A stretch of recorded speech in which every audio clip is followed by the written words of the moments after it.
Here's a super cool coin that comes in this case and with a beautiful box and COA. I'm gonna just zoom in here. This is really incredible.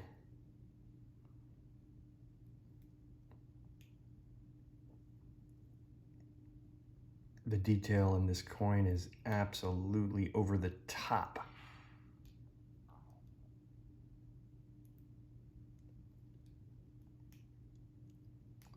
So clearly, I'm gonna just let you have a little time to look at all the artwork in this, all these different types of skulls and death masks and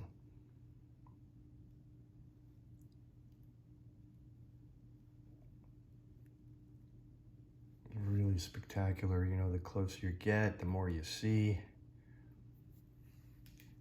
Look at those claws, look at his chest, the skull on the sternum and the ribs, and look at his chain. I mean, the depth on this is amazing, and the antiquing is just spectacular. Yeah, I gotta admit it. Look at his eyes, gold gilded with the pentagram. So to tell you about the coin,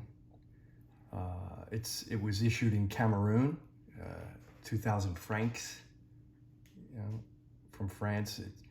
It's called Evil, all right?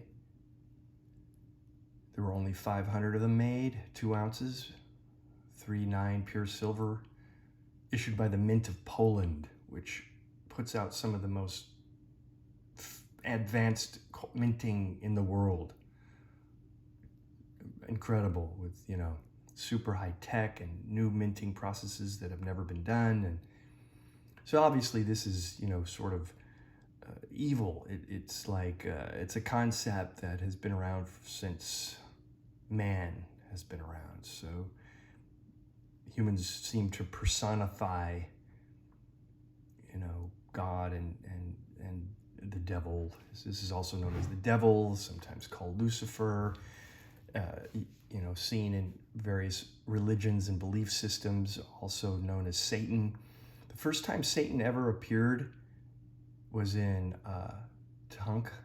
It's a Hebrew scripture, and this person was known as the heavenly prosecutor and had qualities in dualistic opposition to God. Satan's appearance is never described in the Bible, but since the 9th century, it's often been shown, you know, in Christian artwork with horns and cloven hooves and hairy legs and a tail, often naked with a pitchfork or something. I define evil as the intention to do harm. All right? In the book of Genesis, it doesn't mention Satan or anything, but he's identified as a serpent in the Garden of Eden. And Satan appears as a great red dragon who's defeated by Michael the Archangel and cast down from heaven.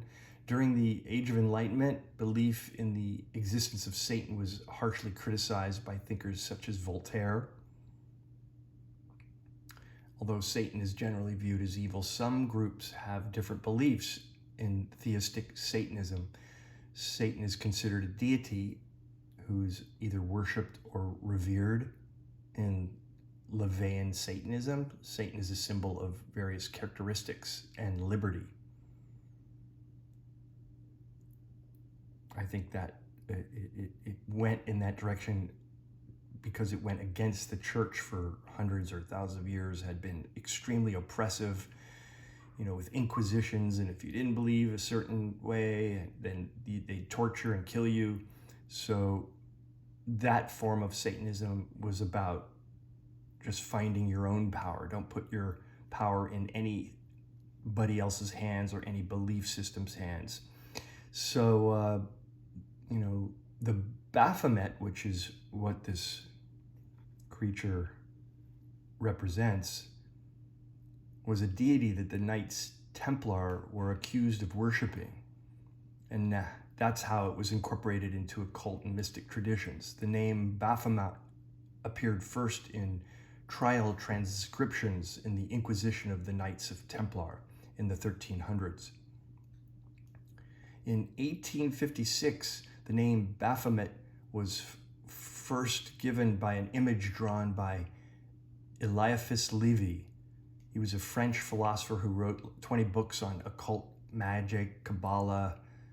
He pursued an ecclesiastic career in the Catholic Church until 26. Then he became a Freemason, finally leaving the lodge and becoming an independent ceremonial magician.